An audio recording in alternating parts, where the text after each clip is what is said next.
like to begin this hearing by stating the Oversight Committee mission statement is what we'll be doing in all our different committee meetings. We exist to secure two fundamental principles. First, Americans have the right to know that the money in Washington comes from them, that is coming from them to Washington is well spent. And second, that Americans deserve an efficient, effective government that works for them. Our duty on the Oversight and Government Reform Committee is to protect these rights. Our solemn responsibility is to hold government accountable to the taxpayers, because taxpayers do have the right to know what they get from their government. We'll work tirelessly in partnership with citizen watchdogs to deliver the facts to the American people and bring genuine reform to the federal bureaucracy. This is the mission, the Oversight and Government Reform Committee. It's the first committee meeting of the Subcommittee on Technology, Information Policy, Intergovernmental Relations, and Procurement Reform. We have an impressively long title, I know, for everyone on that. This hearing will focus on unfunded mandates and regulatory overreach. Since the founding of our nation, the federal government has had to balance its own authority with that of the states, counties, and cities. While each has a unique responsibility to serve their constituents, they also have to operate within their limitations, both budgetary and statutory. However, lately, we've seen where dedicated and probably very well-intentioned government staff can move from serving people to mandating their preferences and priorities to an agency or legislative body onto people. In the modern regulatory environment, the probability that the federal government will overstep its clearly defined constitutional boundaries to impose its preferences on state and local leaders has become increasingly likely. With apparently little check and balance, federal regulators can dramatically affect the budgets and staff structure of state and local governments. Many state and local governments face severe budgetary shortfalls that threaten their ability to perform basic services. Private businesses are struggling against numerous impediments to job creation. Quite frankly, they're all hurting. The preferences of a regulatory agency should not determine the budget or priorities of a state or local leader. While we are not addressing the issue of private business mandates today, I would also contend there's a significant responsibility of the federal government to restrain its regulatory power to areas that are clearly constitutional in scope and that are not redundant of state or local laws, codes, or enforcements. I hear too many stories to recount where a federal regulation can cost a business millions of dollars with little or no opportunity of recourse or reversal of the matter. When the government enacts a statute or issues a regulation mandating the state or local government or private sector entity perform certain actions but fails to provide the funds needed to perform the action, it has issued an unfunded mandate. The Unfunded Mandates Reform Act of 1995, or UMRA, as you'll probably hear referred to several times today, was originally enacted to minimize the burden of unfunded mandates. This act sought to limit the growth of unfunded mandates by explicitly defining them and by creating a congressional point of order that could be used to help prevent the enactment of legislation creating them. However, multiple agencies and actions were excluded from UMRA, and the definition of an unfunded mandate it established has come under great criticism. This hearing today seeks to determine the effectiveness of UMRA. It is intended to focus on Title II of UMRA, which concerns the unfunded mandates handed down by the executive branch in the form of new rules and regulations. While the Unfunded Mandates Reform Act has a great name, it has limited reach because of its inapplicability to many regulatory actions. For instance, most rules issued to implement one of the major pieces of legislation enacted last year, the Dodd-Frank Wall Street Reform Act and Consumer Protection Act, are exempt from UMRA because it would be promulgated by the Securities and Exchange Commission and independent regulatory agencies. Rules issued by the new Bureau of Consumer Financial Protection created by Dodd-Frank will also be exempt from UMRA.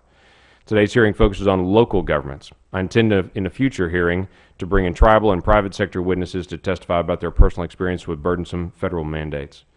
While we're here today from the mayor of Edmond, Oklahoma, I want to myself relate just a couple of anecdotes from my own state to illustrate why I've called this hearing today.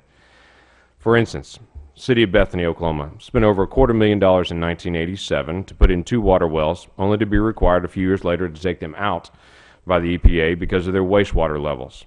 Then EPA changed its wastewater requirements in 2009, costing the City of Bethany over $9 million. The street signs in Bethany also must change to a new type of reflective material to meet the Department of Transportation regulations, costing the city who knows how much yet.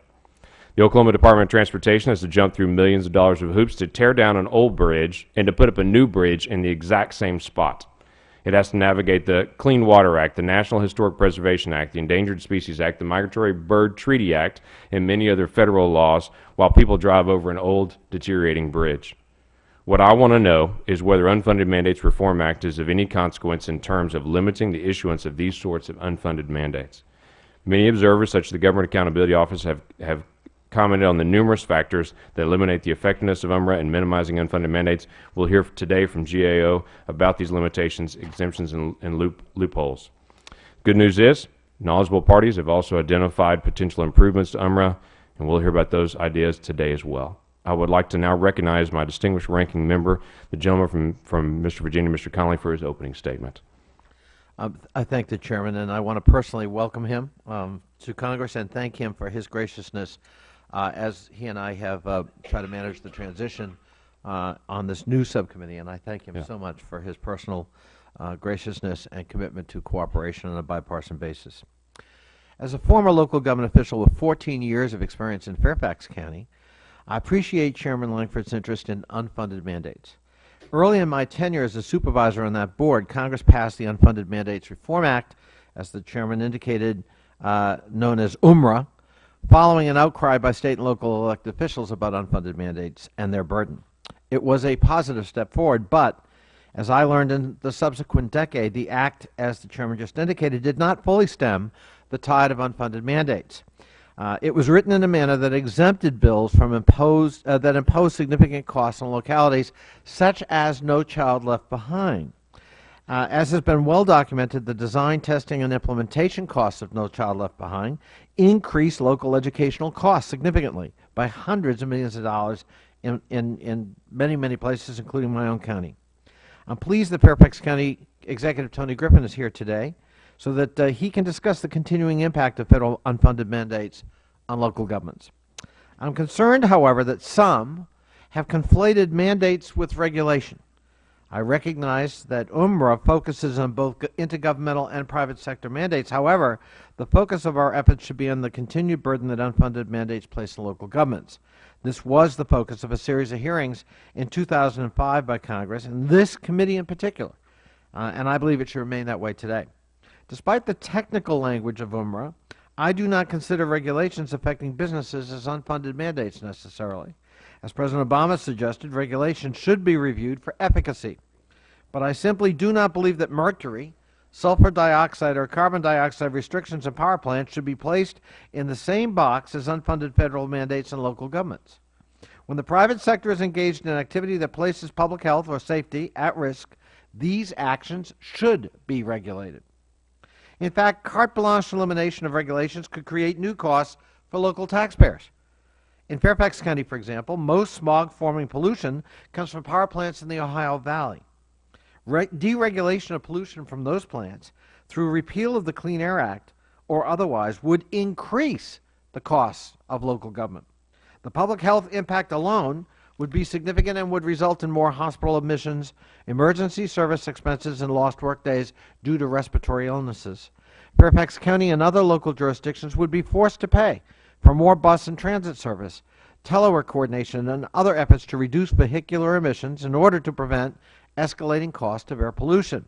It's imperative that our regulatory system prevent companies from passing on those costs of doing business to our local taxpayers. I would be very apprehensive about any effort to use UMRA as a vehicle for an overall review of the regulatory process as it relates to the private sector. I believe that such a review would run counter to the original purpose of UMRA. In light of this, I'm pleased that we have two witnesses today representing local governments. I thank Chairman Lankford for recognizing the importance of this issue to state and local governments. I believe there are some substantive reforms to prevent unfunded mandates that are worthy of bipartisan examination, as the Chairman indicated. For example, the Tax Prevention and Reconciliation Act of 2005 included an unfunded mandate called 3% withholding that will impose a cost of more than $70 million on state and local governments, create additional administrative burdens, and reduce competition in contracting. Another Bush-era law, the Real ID Act of 2005, could cost states as much as $11 billion to fully implement an unfunded mandate. In addition, we'll hear about the impact of the BRAC process on local government and local communities from Mr. Griffin. Implementation of BRAC recommendations can impose multi-billion-dollar transportation and infrastructure obligations on state and localities if BRAC relocations occur in urban areas, such as they do in Fort Belvoir and Quantico in Northern Virginia. Within the context of UMRA, these improvements are considered optional, but only if it is optional for my constituents to go to work. I support efforts to reform UMRA to take a realistic view of these costs in local governments, but I do not support using UMRA in an attempt to roll back important public health regulations like the Clean Air Act. In addition, I would ask unanimous consent that a letter from the National Association of Counties expressing opposition to unfunded mandates and drastic discretionary spending cuts be placed in the record. I look forward to working with my chairman, Mr. Lankford, to examine reforms that would ensure UMRA can be used to measure the impacts of legislation like No Child Left Behind, and I look forward to the testimony today. Thank you. I yield back. Welcome, and I see no issue with receiving by unanimous consent that report. Let me, all other members have 7 days to submit their opening statements for the record. Let me recognize our panel and lay some ground rules for the conversation and let y'all finally get a chance to be able to talk as well. Susan Dudley is the director of George Washington University Regulatory Studies Centers from April 2007 to January 2009. Professor Dudley served as the presidentially appointed administrator of the Office of Information and Regulatory Affairs in the U.S. Office of Management and Budget. Thank you for coming. Mayor Patrice Douglas. Mayor Douglas serves as the mayor of Edmond, Oklahoma, a position where she was elected in April of 2009. Aside from her mayoral duties, Mayor Douglas has made a career in as a community banker and as an attorney. She's a wife and a mom, and she actually does not have an opponent now for her next reelect, and so she's able to be here actually fancy-free here on that one.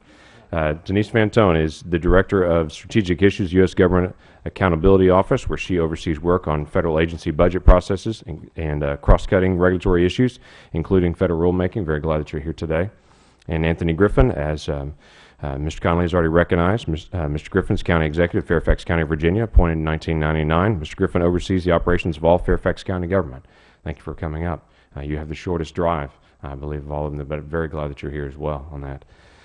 Let me set some quick ground rules for our hearing on it. Each of you has been asked to submit a written statement for the record, and we've also asked you to prepare an oral statement no longer than 5 minutes, so we can allow time for questions and discussion on your statements. You'll see on this desk a series of lights that will count down from 5 minutes. It'll be green, and then the lights will change to yellow when you have 1 minute and red when your time has expired, and it'll be just your opportunity to be able to quickly wrap up.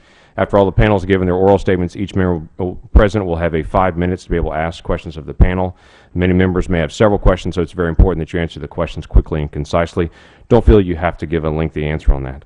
Please also forgive the members of this committee if they have to excuse themselves. Most of us have multiple committee assignments this morning, and we're juggling concurrent meetings. Your testimony will be recorded completely for review. Though each member completely chooses the content of their 5 minutes questioning, I would ask the members honor our guest time and attendance by prioritizing answers and information from them instead of making speeches during your questioning time. I would also ask members not to ask a question after their 5 minutes of time has expired. As chairman, I do reserve the right to remind you that time has expired and ask for proper decorum during our hearings. If you have been asked a question, you see the red light come on while you're still answering, please feel free to finish up your answer, though, as a guest here of the panel. All of our panels are bipartisan. There are members of both parties on this committee. It is our desire to hear the facts so we can make an informed decision in our nation's best interest. There are many issues in Congress that are divisive, but most of the issues we deal with in this committee should be very bipartisan. We're very grateful for the time that you have committed to doing your written and oral statements and the time you've given away from your family for this hearing. May I also say that I understand many or most of you gave up your Valentine evening with your family to travel here to D.C. last night, so please pass on our gratitude to your family and your willingness to share your expertise today. Do you understand the ground rules of this hearing? It is the policy of this committee that all witnesses be sworn in before they testify, so would you please raise your right hands? Do you solemnly swear that the testimony you're about to give to this committee to be the truth, the whole truth, and nothing but the truth, so help you God? Thank you very much.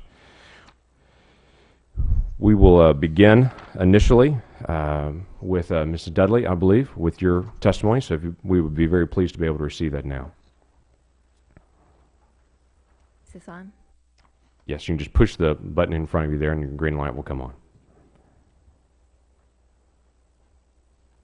Thank you, Chairman Lankford, Ranking Member Conley, and members of the committee for inviting me today. I'm Susan Dudley, Director of the George Washington University Regulatory Studies Center and Research Professor of Public Policy at GW. From April 2007 to January 2009, I oversaw the executive branch regulations of the federal government as Administrator of the Office of Information and Regulatory Affairs, or OIRA. The views I express here are my own. I thought I would use my 5 minutes to summarize why I think UMRA has been less effective than some had hoped at curbing unfunded mandates and to offer some modest proposals. During my tenure as OIRA Administrator, executive branch agencies issued 108 economically significant final regulations, only 17 of which were classified as unfunded mandates, and not one of those was considered to impose mandates on state, local, and tribal governments. Now, that doesn't mean that no regulations issued during my tenure imposed burdens on other levels of government. Indeed, EPA issued 2 national ambient air quality standards during that period, and I heard from several states seriously concerned about the costs of implementing them. They were not classified as unfunded mandates because, 1, the cost to states did not meet the UMRA definition of mandate, and 2, the Clean Air Act prohibits EPA from considering costs when setting the primary NAAQS. More recent NAAQS for sulfur dioxide have argued further that UMRA is not triggered because it's the Clean Air Act itself that imposes the obligation on states, and EPA is merely interpreting those requirements. Another regulation issued during my tenure that a reasonable person might consider burdensome on states was an HHS rule eliminating reimbursement to states under Medicaid for school-based administration expenditures and certain transportation costs.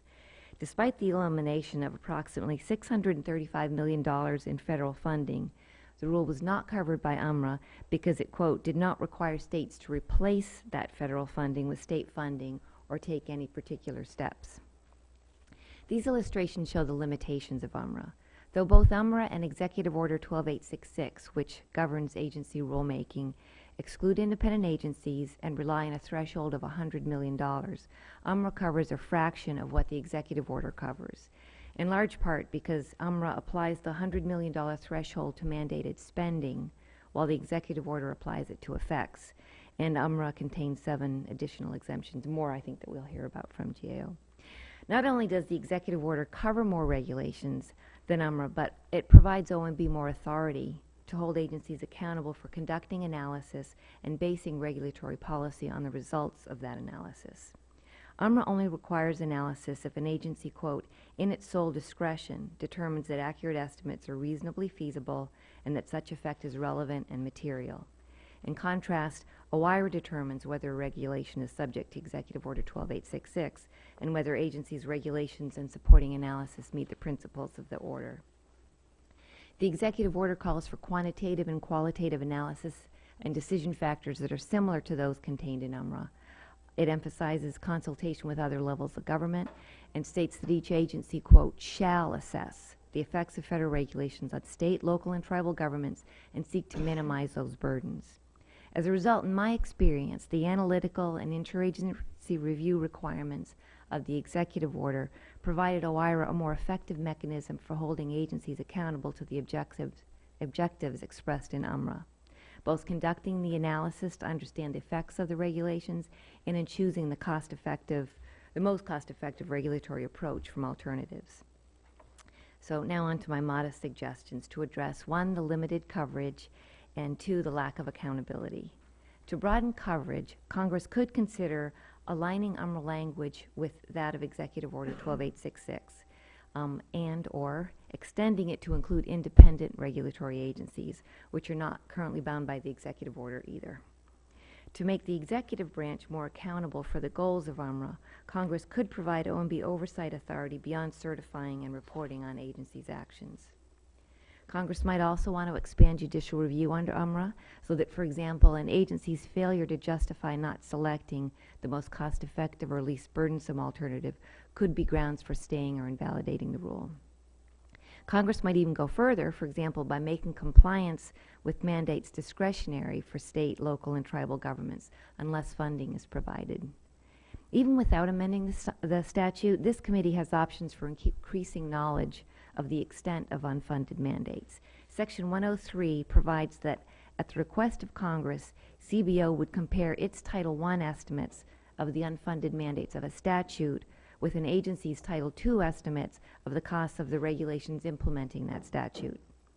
I'm not aware whether Congress has ever made such a request, but it could yield interesting comparisons to inform Congress's deliberations of both future legislation involving unfunded mandates and whether agency implementing regulations are consistent with original congressional intent. Thank you.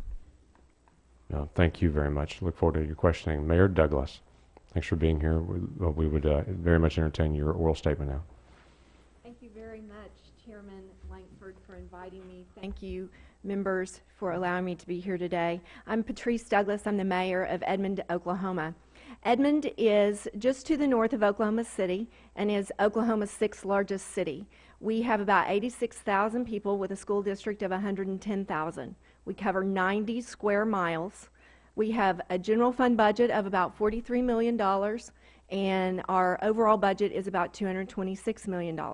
Last year, Edmond was named the top place to raise a family by Family Circle magazine. I have to put that in there. Edmond, as all Oklahoma cities and cities across the nation, are facing budget decreases. We're a sales tax only city. We're funded only by sales tax and what we make from our utility companies. For the first time in more than 2 decades last year, we had a decrease from budget of 9%. No living mayor in Edmond had ever faced that issue. We were able to prioritize people, and we didn't have any furloughs or layoffs of police or fire. We delayed capital improvement projects, which means roads, bridges, repairs, and we were able to cut expenses.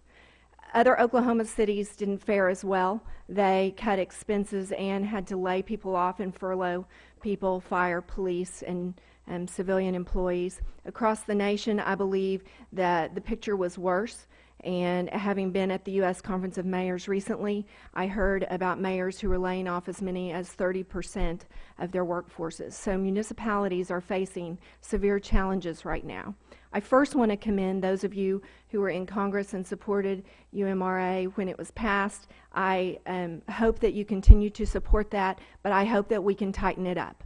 I hope that we can make it more effective for local governments, because we are feeling the pressure right now. Every time we have a federal mandate handed to us, then that is one less thing I can do that my citizens elected me to do.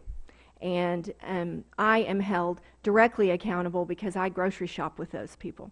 I want to hit on just a few things that we're seeing as overwhelming costs in our budget. First, the record keeping that we're required to do for stormwater regulation under the EPA is extremely burdensome and is extensive. I first want to tell you that Edmond is in compliance, and we are happy about that. Over the last 5 years, we've done what we needed to do, but it's cost us $2 million to do that.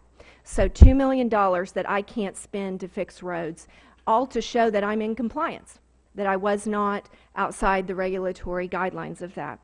Secondly, there's people on this panel who know more about the Clean Air Act than me, but I can tell you that Edmond sits in the greater Oklahoma City region and that we are in compliance. But there's talk of changing the standards, and if they change the standards, we'll have some very long, extensive processes and regulations and costs that go along with that. I would be remiss if I didn't mention health care. We are right now in the city of Edmond reviewing what our options are with regard to health care. We have traditionally provided, covered the benefits for 100% of our employees. We've paid their premiums at 100%, and we've paid dependent coverage at 75%. Our consultants are telling us that we are going to see an almost 20% increase in health care costs this year, which amounts to $600,000. Almost 15% of that is directly attributable to some of the mandates that came down through the recent Health Care Reform Act. And that is what we are being told. So we are trying to budget for that. I'm not sure how we're going to do it.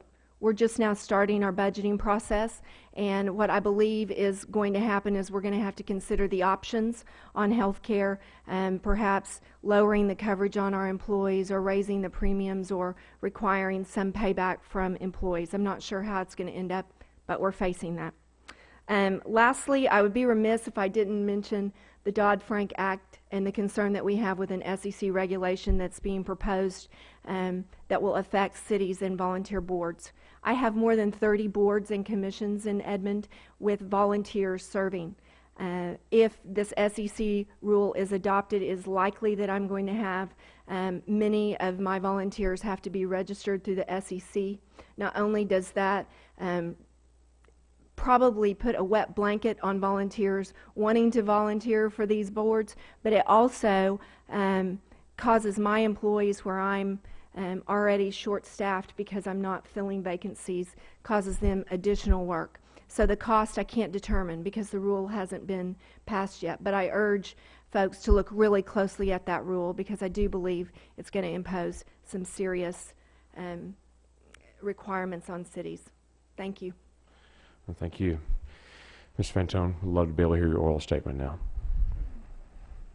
Good morning, Mr. Chairman, Ranking Member Conley, and members of the subcommittee. I'm pleased to be here to discuss the Unfunded Mandates Reform Act of 1995 as it relates to federal agency rules. Congress has asked GAO to evaluate UMRA several times, and on its 10th anniversary to seek diverse views on UMRA's strengths and weaknesses. Drawing on this work, I will describe exceptions and exclusions for identifying federal mandates, summarize GAO's findings, and also present suggestions made by knowledgeable parties about improvements to the Act. UMRA was enacted to address concerns about federal mandates that require other levels of government or the private sector to spend resources without providing funding to cover their costs. UMRA does not prevent federal mandates from going into effect. Instead, the Act's purpose is to provide information on the costs and benefits of federal mandates and rules that meet the reporting threshold, and to obtain meaningful and timely input from state, local, and tribal governments as rules are developed. Before any of this happens, however, rules must pass through multiple steps and meet multiple conditions. My statement lists 14 reasons why an agency would not identify its rules as containing a federal mandate subject to UMRA. Let me give you a few examples. Rules are not identified as having a mandate if costs are imposed as a condition of federal assistance, or where participating in a federal program is considered voluntary. Other exclusions are based on the type of agency issuing the rule. UMRA does not apply, as has been said, to independent regulatory agencies such as the Securities and Exchange Commission. Or, another exemption is where the rule starts. It must begin as a proposed rule. There are other exclusions as well, such as rules that involve enforcement of individual rights, national security or emergency activities, or procedures for safeguarding federal funds. Given these reasons, and others I have not described, it is not surprising that GAO found over the years that few rules trigger UMRA. In 2004, we reviewed all final major and economically significant rules published in 2001 and 2002. Only 9 tripped the UMRA requirements. Of the 113 that did not, 65 had new requirements that we determined could impose costs or other impacts on non-federal parties. 29 appeared significant and a little different from the rules identified as federal mandates. Why didn't these rules trigger UMRA? The most frequent explanations were the financial threshold of $100 million was not met, the rule did not go through the proposed rule stage, participation in the federal program was considered voluntary, or the rule was issued by an independent regulatory agency. Similar GAO findings before and since raise the question whether UMRA adequately captures regulatory actions that might impose financial burdens on others. The evidence suggests the answer is no. In 2005, GAO asked a diverse group from academia, advocacy groups, business, federal agencies, and state and local governments for their views. No one suggested repealing UMRA. They recognized its positive aspects, but found areas that they would like to see fixed. 2 areas in particular are relevant for today's hearing. The most frequent comment across all sectors was about UMRA's coverage. Most, but not all, thought that UMRA's narrow coverage was a barrier to the Act's effectiveness. While there was less agreement on approach, many suggested amending particular exclusions, notably as a condition for federal assistance or for participation considered voluntary. Other frequent comments were to lower the cost threshold, which for regulations would be the expenditure threshold, or to include both direct and indirect costs. And some parties, particularly from the public interest advocacy sector, viewed UMRA's coverage as a strength and wanted to include health and environmental protection. As for the underlying purpose of UMRA, it's to generate information about the size and nature of federal mandates. They generally agreed there needed to be more complete estimates and a frequent suggestion was that agencies evaluate mandates after they had been implemented as a way to better understand actual costs and benefits. Such information could help provide additional accountability and potentially could lead to better design and funding decisions. Thank you very much. Thank you. Look forward to getting a chance to ask you some questions related to some of those. Thank you. Mr. Griffin, thank you for being here. Good morning, Mr. Chairman, Mr. Ranking Member, and members of the subcommittee. I am Anthony H. Griffin, County Executive, Fairfax County, Virginia, a position that I've had the privilege of holding since January 2000. I appreciate the opportunity to speak to you today on the subject of unfunded mandates. It is a subject that is treated with some sensitivity in how Fairfax County legislates and operates. When county staff proposes changes to local ordinances or in how it operates, there is a requirement to identify the regulatory and financial impact of such changes as part of the staff report to the Board of Supervisors. In addition, county staff works in advance with the impacted parties to understand the effects of any changes and to reach a consensus, if possible, on implementation and cost. The county staff frequently is trying to balance the interests of public safety and quality of life with the immediate concerns of neighborhoods and industry. The process concludes with a public hearing. If staff has done its job well, there are few or no speakers, and the decision of the Board of Supervisors is usually unanimous. Since local government is the closest to the people, it is ironic that the use of a significant amount of its resources are in fact dictated by the higher levels of government. In fiscal year 2008, the last time Fairfax County analyzed the cost of mandates, it was estimated that the net cost of federal and state mandates was $751 million out of a $3 billion general fund. Federal mandates accounted for 39% of all mandated expenditures for a net cost to the county of $313 million. What is more difficult to do with the cost of mandates is to decipher how much a community would pay to implement a mandate, whether it was a mandate or not. In many instances, Fairfax County chooses to exceed state mandates because the mandate is viewed as a minimum as it relates to quality of life. Schools and mental health are examples. Some federal mandates are not as apparent as, say, the American Disabilities Act or the Health Insurance Portability and Accountability Act.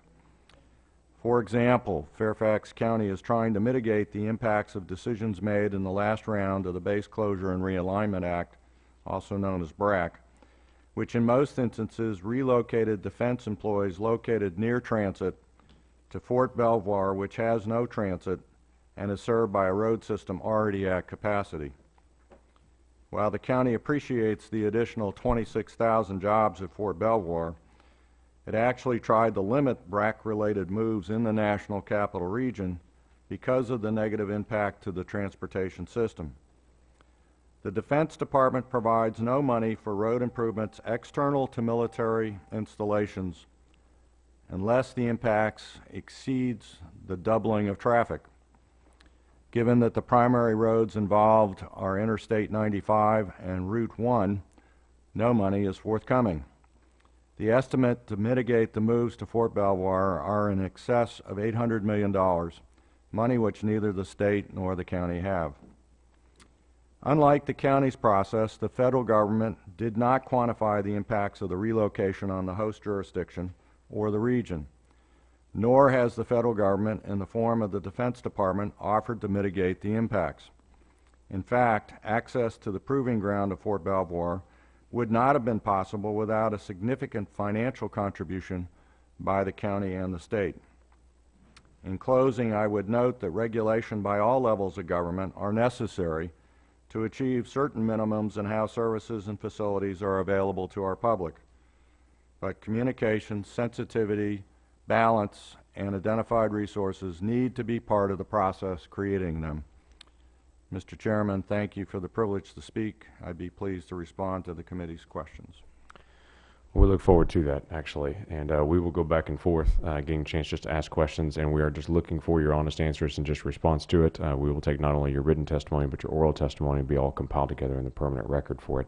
Let me just bounce a couple questions off you to be able to get us started, then I'll have Ranking Member Mr. Connolly be able to ask some questions as well. Mr. Griffin, define for us in your mind, and from the county perspective, what is an unfunded mandate? Now, I know if we asked Ms. Fantone, we would get a very strict, clear defined of what the law says on it. What would your perspective be on how would you define it? My perspective would be an obligation imposed on the county, which the county otherwise would probably have not undertaken on its own. Okay, that's great. Mayor Douglas, the cap is $100 million of effect on that. In the $226 million budget for Edmond, a $100 million burden would be rather large. Is a $25 million burden an unfunded mandate, you would say? Would that have an effect if there was a 10% burden on the city of Edmond? Absolutely. Absolutely. Yeah, go ahead and push your mic there, right there. That's right. It was on. Absolutely. I need to set up to answer the questions, I guess. That's great. Ms. Dudley, tell me a little bit about 12866, that wonderful executive order that's been out there since the 90s, trying to deal with the unfunded mandates. You made some specific suggestions for that, including aligning UMRO with the 12866, and then you also talked about the independent agencies. Tell me your perspective, from personal perspective on it. Those were excluded. How would the independent agencies be looped into the unfunded mandates? If this were to be reformed, how do you suggest those get engaged? By covering the independent agencies, there are two parts of it. One, Executive Order 12866 also does not apply to independent agencies. So simply by covering them, you wouldn't have the advantage of having OMB serving as a check. So Congress would need to do that if OMB didn't. But I do think there are a lot of important regulations that come out of independent agencies. Right. Do you see an issue with those being included in those that are facing the accountability of Congress under the executive? Would it by nature violate their independent status to have accountability around them, for instance? I'm not a lawyer, Yes. although I pretended to be one occasionally. But no, from what I understand, it would not. It would not violate any constitutional principles to include them. Okay, that's terrific. There was a statement you made as well about the Section 103 about Congress requiring information back. Is my understanding that has also not been required as well on that as a follow-up to saying, okay, this is what you said it would cost. What did it actually cost? And that's an interesting determination that we may have to determine as well on finding other regulations and saying, how will we process through that with individuals on it? Then you made a statement as well about the judicial review and determining if things are cost effective. Tell us about just the inside conversation that may happen, saying, okay, is this the most cost effective way to do this?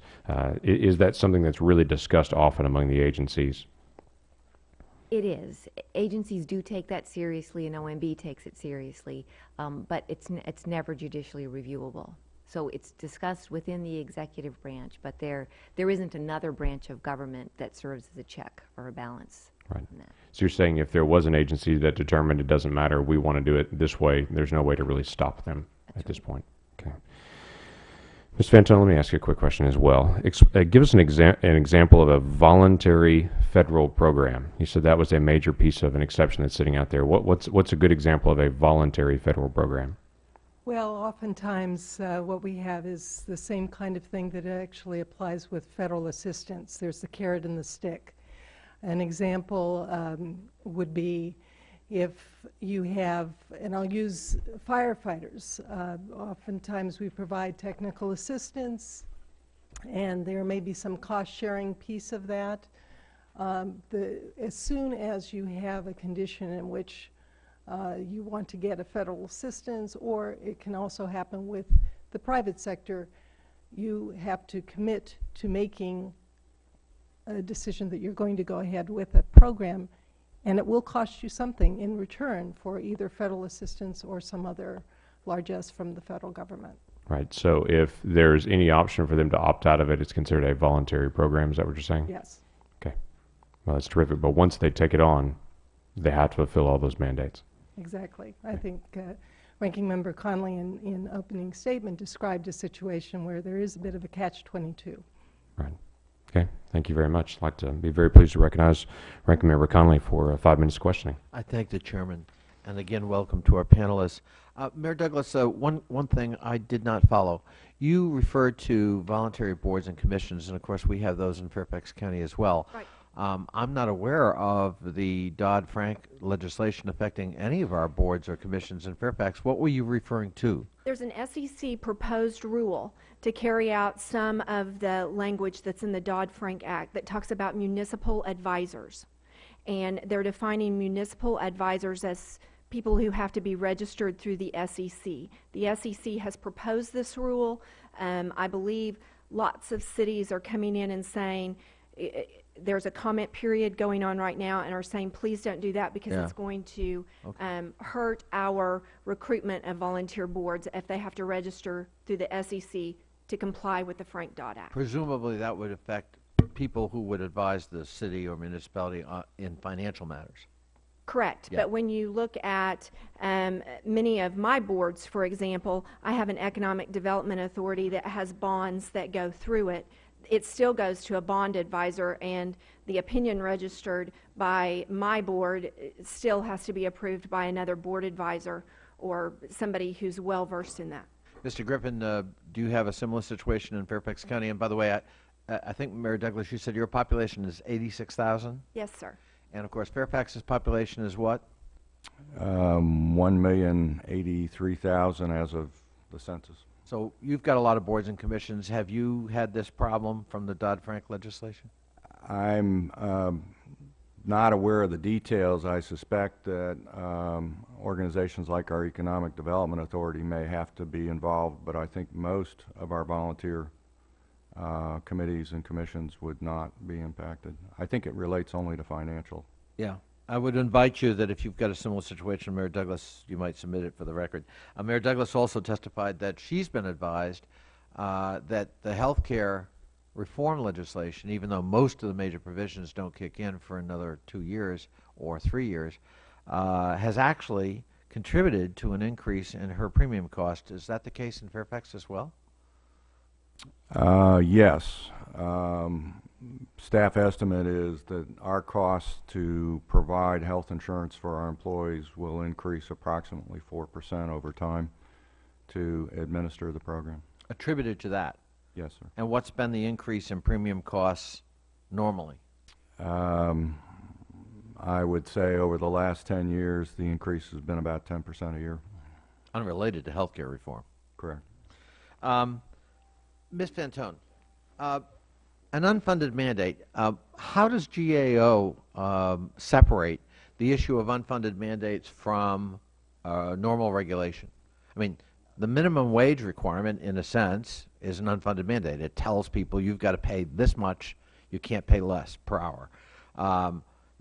Presumably nobody would say that we ought to eliminate that or we ought to fully fund that requirement. This is a societal requirement saying this is what a living and just wage ought to be.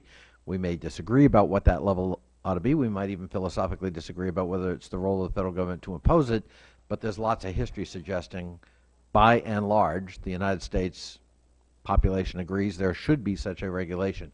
How do we separate that kind of regulatory activity, normal, by the state or federal government, versus unfunded mandates? I would put No Child Left Behind, or the BRAC process, for example, in the latter category.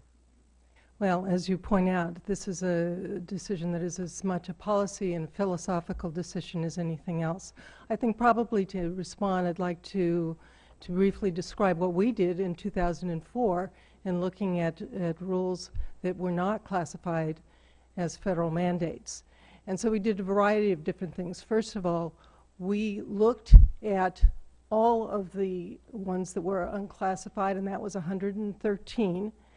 And then we reviewed the evidence, and the evidence included what statements were available from the agencies themselves that would indicate that there were additional costs.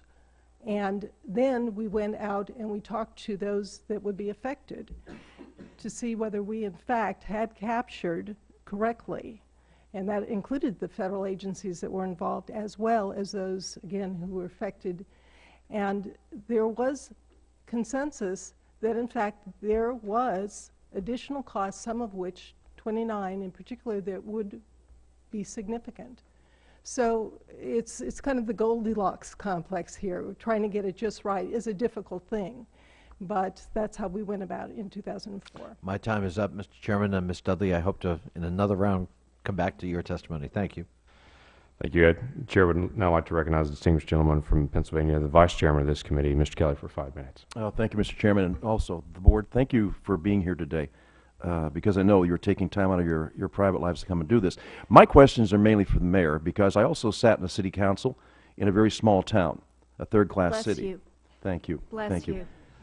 That was after sitting on a school board, so it's doing Oh, two bless things. you again. I am.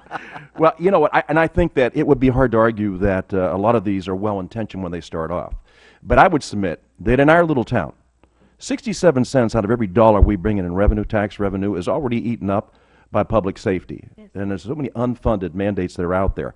As a mayor, and as you sit there, and as you watch what's going on, it's almost you're afraid to read your next email or open the next piece of mail that comes through because you don't know where it's going to come from or who's going to ask you to participate in something. So we have these partners that say we need to do this, but they don't bring any money to the table. So if you could tell me, I know we struggle with in our budgets every year trying to meet all these, some of the things that you have to do, and some of the services that have to be cut dramatically just to comply with a mandate, an unfunded mandate.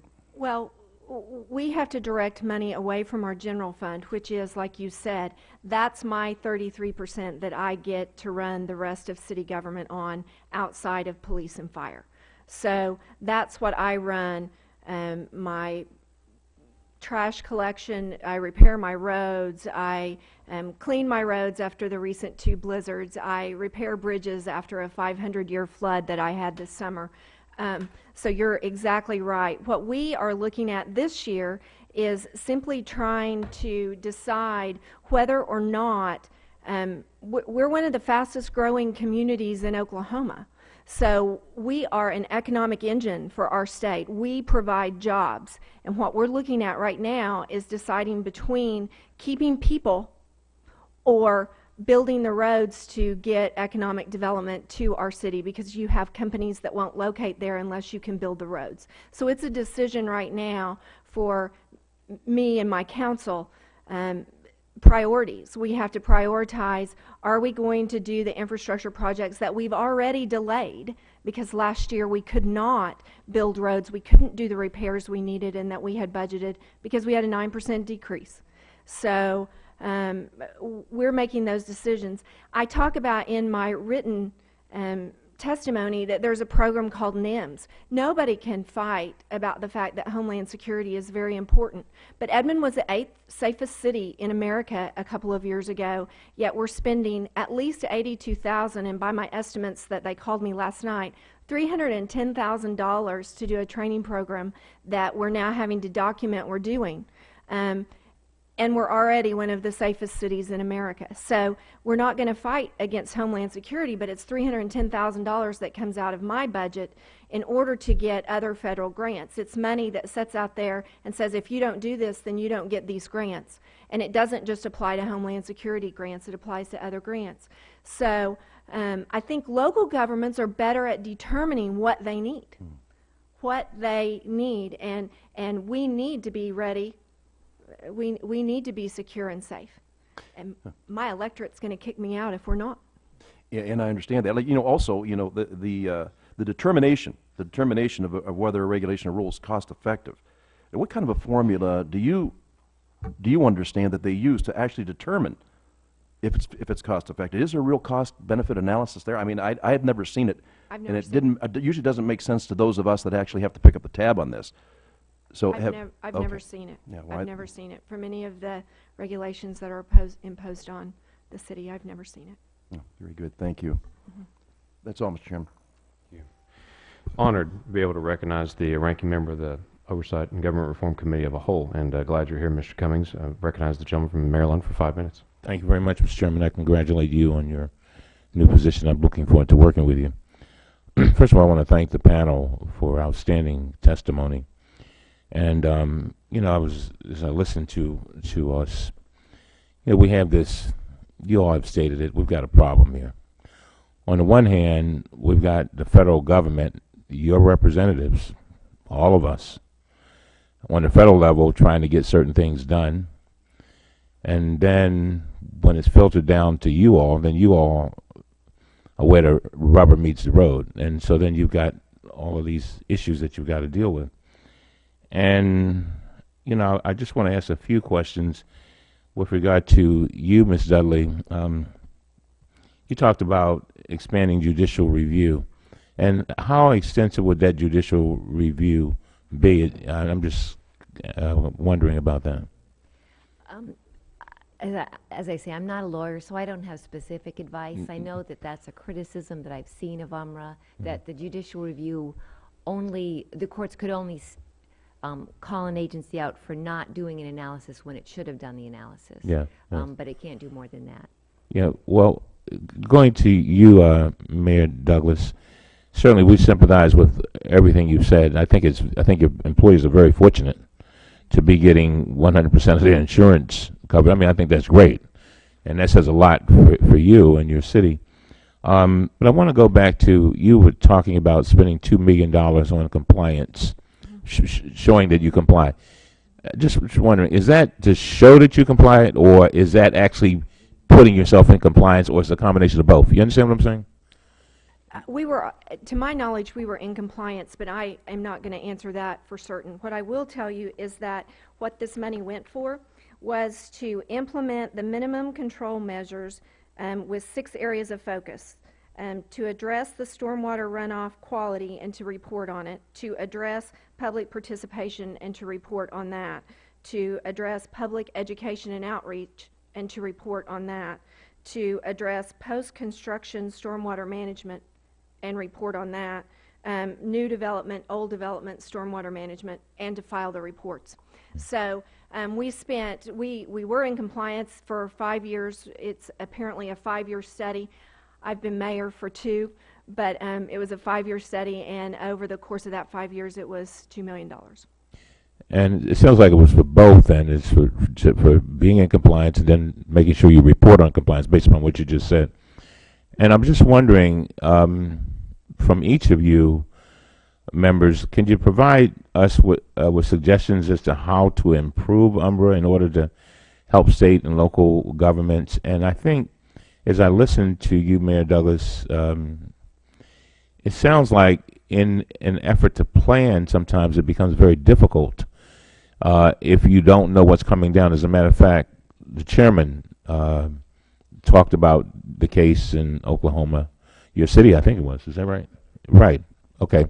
So how does it affect planning, and what can the federal government do to help locals be able to plan better with regard to so-called unfunded mandates? Well, I believe that I think we can't change the mandates without getting a lot of warning to a municipality. First of all, I think you have to give us warning, like you were talking about. Secondly, I think that we need to have input on that. We need to have input. Right now, the SEC is taking comments on what it's going to cost governments and how many people are going to have to be registered under this new proposed rule. I'm glad that they're taking comments, because they're going to hear from me about what it's going to cost me. I think as well that if you have a city that is showing itself to be a quality city in all these regards, I believe that they should, I don't want to say have less requirements on them, but I think that it should be understood that this city is already in compliance. And the bottom line is, every decision that requires me to fund a mandate takes money out of my roads, my bridges, my parks, my infrastructure in my city. And so I think we just need to keep that in mind, realize that the local officials are the ones who are tasked with getting those roads built. I see my time is up. Thank you, Mr. Chairman. Mr. Cummings, you had asked a question of all of them to be able to determine what their suggestions. Would you like another couple of minutes to be able to go for the other panelists to be able to answer? With unanimous consent, Mr. Chairman. I would absolutely give that unanimous consent. You bet. Thank you. So moved. Would other members like to be able to help answer that question? Just what the suggestions were, I think was Mr. Cummings' question, what their suggestions were for improving UMRA. Going to the work that we did in 2005, where we brought in representatives from all sectors that were involved, I'd like to be able to respond to some of their comments on what would help. Notably, and I've mentioned two of them already, and it's been part of our discussion about getting it right in terms of what's the right relationship with federal assistance and how much is involved. Also, the question of voluntary, is this program really voluntary? But the other issue is one of threshold. And for rulemaking, the threshold is in fact a higher bar because they use expenditures rather than considering that there are other kinds of costs involved in deciding whether something is in fact a federal mandate. So you have to identify it first. And if you take it off the table because you can't meet the threshold, then you don't have the written analysis, you don't have that discussion. So if you go with expenditures, and some of the suggestions were to broaden it to conform to other definitions, where you include lost revenue, for example, where you include both direct and indirect costs. In response to your question, I would refer to my testimony, and that I indicated that dealing with mandates is really a balancing act.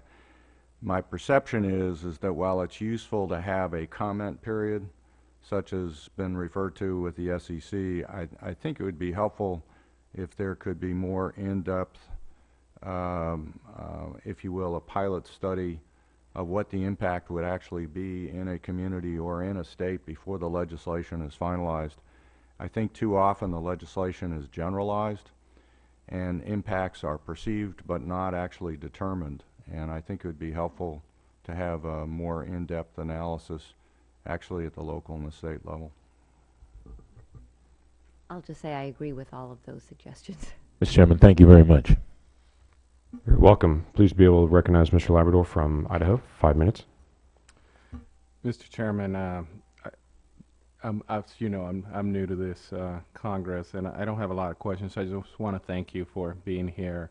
And it's a little bit dumbfounding that we're hearing testimony that we have agencies that determine whether UMRA applies to them or not, and we have a bill that is not really being followed. But I'm just going to yield the balance of my time to the chairman, and he's going to have more questions for you.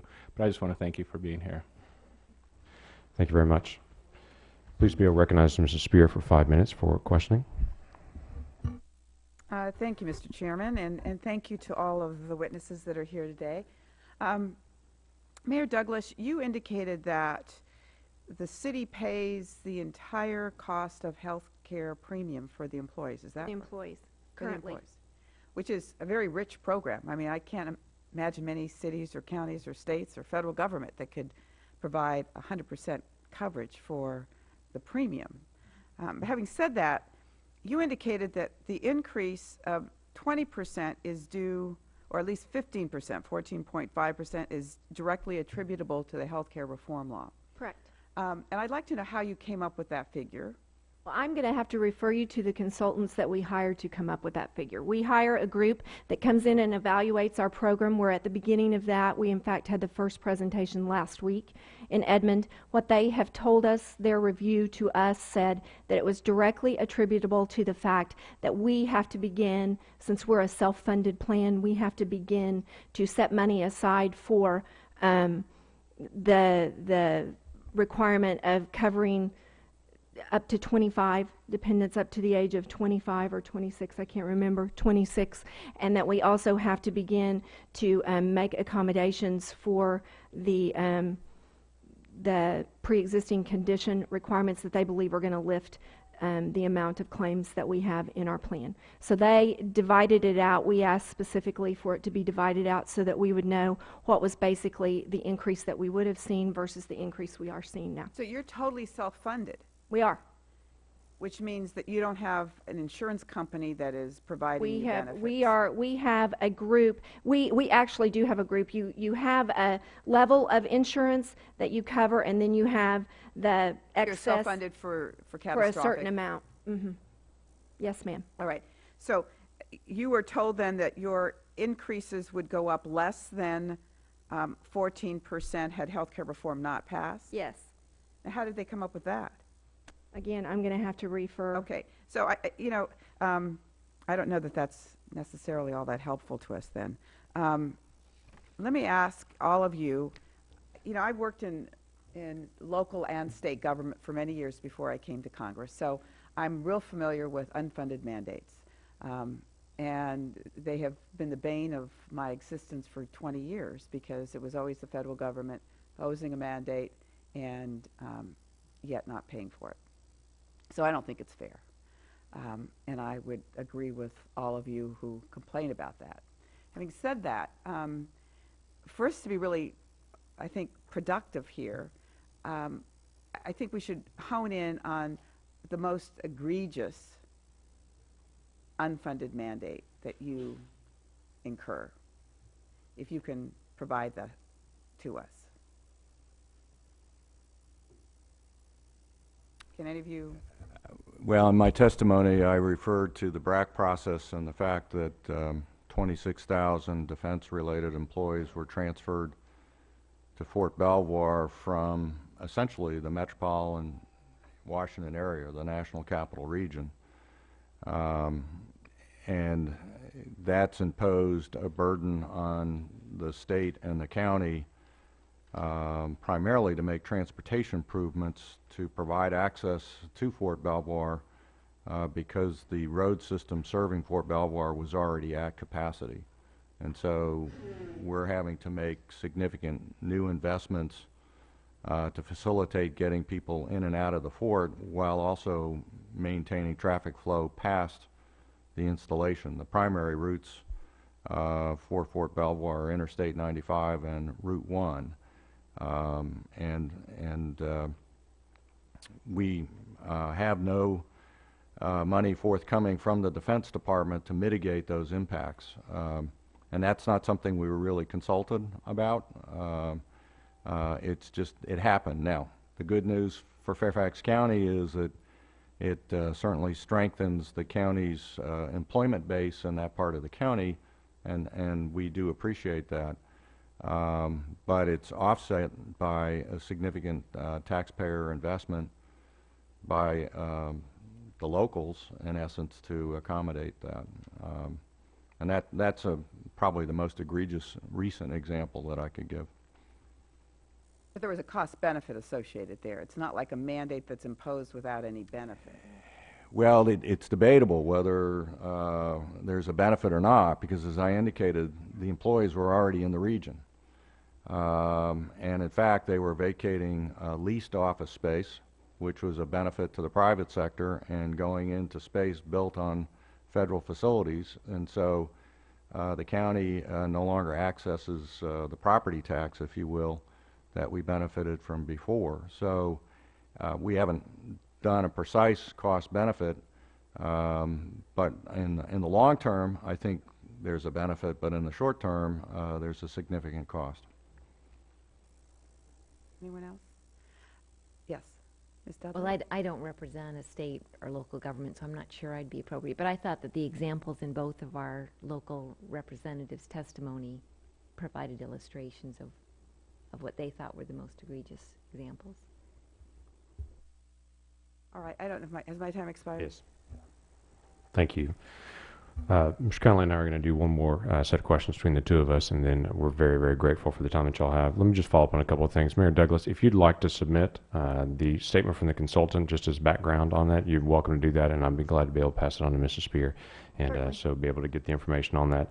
The question that you had raised on this, Mayor, was you need more warning, more advanced information. Yeah. What is an appropriate amount of time to say, if this mandate's coming, 3 months, 6 months, 2 years, 5 years, just a ballpark on it? Well, we budget out 5 years. Not all cities do that, but we try to look at a 5-year plan. I'm not saying that we need 5 years, but we need adequate time to get that rolled into our budget. When these rules come down and you find out that you're going to have to spend, $400,000 out of your general fund in the next year, that's a near impossibility for a city the size of mine to do. So I would say take into consideration the fact that we have a one-year budget cycle, and so rules need to accommodate that. I also believe that it's really important to note that what some of the panelists have talked about is direct and indirect costs. And you can't always determine the indirect costs quickly. It takes you a little while to get a handle on what some of those indirect costs are. For example, that NIMS training, it took us a while to get a handle on how much it was going to cost us to comply with the Homeland Security requirements. So we thought at first it was going to be a small amount of money, and now it's come out to be in 2 years $310,000, which is not small to my general fund. So I would urge caution in rules like that. I would urge that you understand that it's local governments that are going to be funding things like that, and you look at whether or not you're actually getting a benefit out of them, and for the cost that it's costing to those of us who are the rubber meeting the road. Have to I bear liked the your burden of phrase. it. Yeah, have to bear the burden. Ms. Dudley, let me ask you this. There is some concern to say that the input, and Mayor Douglas mentioned as well, they just want input on it, that an agency could create a rule, seek public comment. Do they have to abide by that public comment? If there were 500 comments all saying this is a bad idea, do they have to respond and say, no, we can do it? Is it typical for them to be responsive on that? What have you experienced? There are several requirements on agencies to respond to public comment. Probably the most important of which is the Administrative Procedure Act, which does involve judicial review. And if an agency ignored all their comments, the courts would be able to find that it was arbitrary and capricious and could send it back, send the rule back to the agency. How do we get then public comment from municipalities to say this is a possible unfunded mandate that's coming down? How do we allow municipalities to do that in a reasonable way?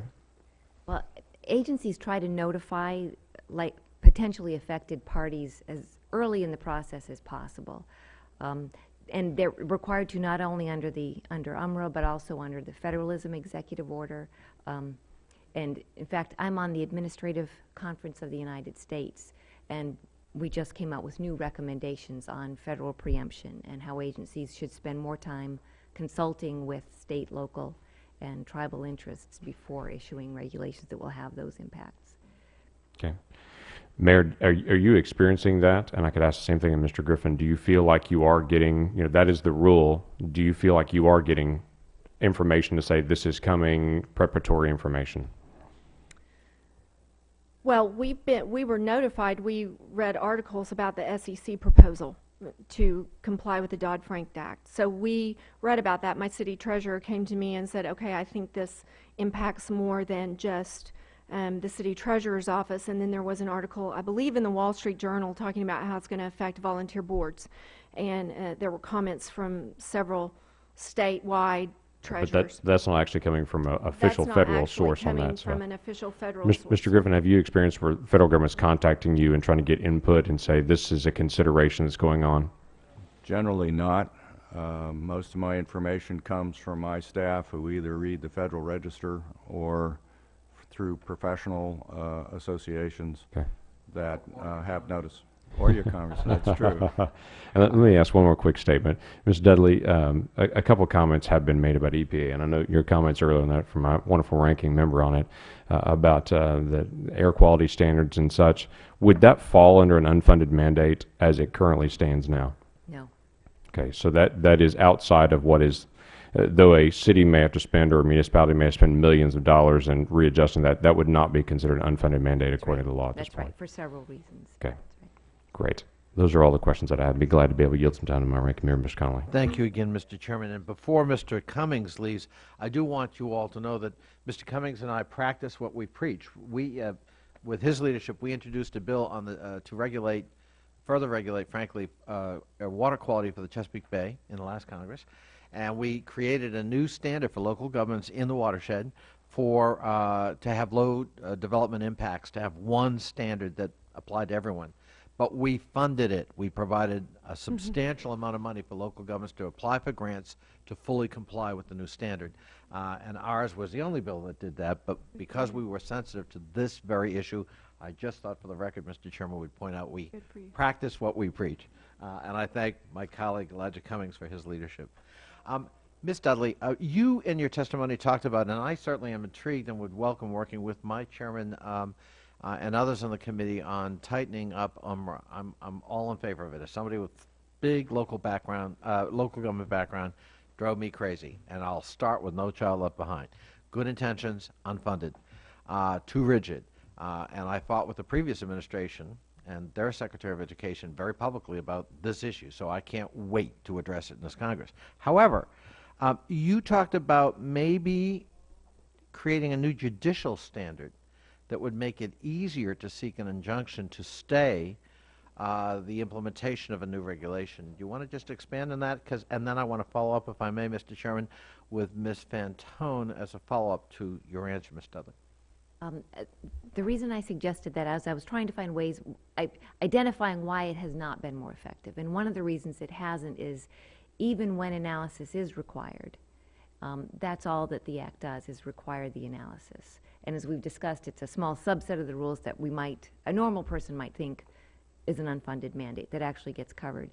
The analysis, the analysis, as Umber states, it isn't to say let's not do this regulation. So it's not deregulatory. It's really a transparent accounting of the information that we know about the costs and the benefits. As Mr. Griffin says, let's do a balancing. So it requires, among the alternatives you look at the costs, look at the benefits, qualitative as well as quantitative, and find the least costly, least burdensome, or most cost-effective alternative. There is nothing in the statute that provides any checks and balances on that, either from OMB or from the courts. So that would be a suggestion. Perhaps modest was not right. Perhaps that's not a modest suggestion, but would be to allow the courts to say, well, the analysis didn't demonstrate that you've chosen the least costly approach you could. Let me just ask, though, in the category of perhaps unintended consequences, because everything you just said sounds awfully reasonable to me. Why wouldn't you do that? But in looking at the language of the statute on the books, it expressly provides that an agency's failure to perform any estimate, analysis, statement, or description cannot be used as a basis for delaying or invalidating a rule. So what we just talked about would actually significantly alter the current statutory language in UMRA. And Ms. Fantone, it's in a report issued 2 years ago, GAO said that in terms of the average rulemaking, new rule, it takes 4 years. If we were to change the judicial review language in UMRA, what might that 4-year review process now look like? You asked me the question that it's difficult for me to answer first because, again, I'm not a lawyer either, and judicial review is not an area that I feel qualified to talk about. The process, the report you're referring to is a federal rulemaking report in which we tried to identify how long something takes, what are the resources, and frankly, we got a very mixed response. A lot of it has to do with the complexity of the rules themselves, and to come up with sort of this is the proper amount of time is not going to be something that I think is a fruitful direction. I would like to add to some of the comments that have already been made in terms of suggestions of what Congress could revisit, and I think address some of the questions here, which is right now there's an exclusion for those that don't go through proposed rule making. And so that would be an area to revisit whether there's opportunities there to get some of the information that would help balance the equation a bit. And then adding to that would be retrospective analysis, which potentially could improve cost-benefit analysis by looking back and seeing, well, how well did agencies do in estimating these? So I'm sorry I didn't answer your question directly, but I think these are other things that might assist. I thank you, and my time is up. Thank you, Mr. Chairman. Thank you, and thank you to all of our witnesses for taking time to be able to be here. I want you to know all of this is recorded and written down and is reviewed. In fact, in preparing for this particular hearing, I was going back through the notes from the 2005 and previous hearings where we've been dealing with these issues before. In fact, Ranking Member Mr. Connolly was actually on the other side of this table in 2005. I was going through the notes on that as a witness there. These are very important comments. They are held in record, and there will be decisions that will be made in future days based on much of the input that you've given there. I thank you very much for being here, and with that, the committee stands adjourned. James, thank you. Good job. Thank you. No. To put up a new bridge in the exact same spot. It has to navigate the Clean Water Act, the National Historic Preservation Act, the Endangered Species Act, the Migratory Bird Treaty Act, and many other federal laws while people drive over an old, deteriorating bridge. What I want to know is whether Unfunded Mandates Reform Act is of any consequence in terms of limiting the issuance of these sorts of unfunded mandates. Many observers, such as the Government Accountability Office, have commented on the numerous factors that eliminate the effectiveness of UMRA in minimizing unfunded mandates. We'll hear today from GAO about these limitations, exemptions, and loopholes. Good news is, knowledgeable parties have also identified potential improvements to UMRA, and we'll hear about those ideas today as well. I would like to now recognize my distinguished ranking member, the gentleman from Mr. Virginia, Mr. Connolly, for his opening statement. I thank the chairman, and I want to personally welcome him to Congress and thank him for his graciousness as he and I have tried to manage the transition on this new subcommittee, and I thank him so much for his personal graciousness and commitment to cooperation on a bipartisan basis. As a former local government official with 14 years of experience in Fairfax County, I appreciate Chairman Lankford's interest in unfunded mandates. Early in my tenure as a supervisor on that board, Congress passed the Unfunded Mandates Reform Act, as the chairman indicated, known as UMRA, following an outcry by state and local elected officials about unfunded mandates and their burden. It was a positive step forward, but as I learned in the subsequent decade, the act, as the chairman just indicated, did not fully stem the tide of unfunded mandates.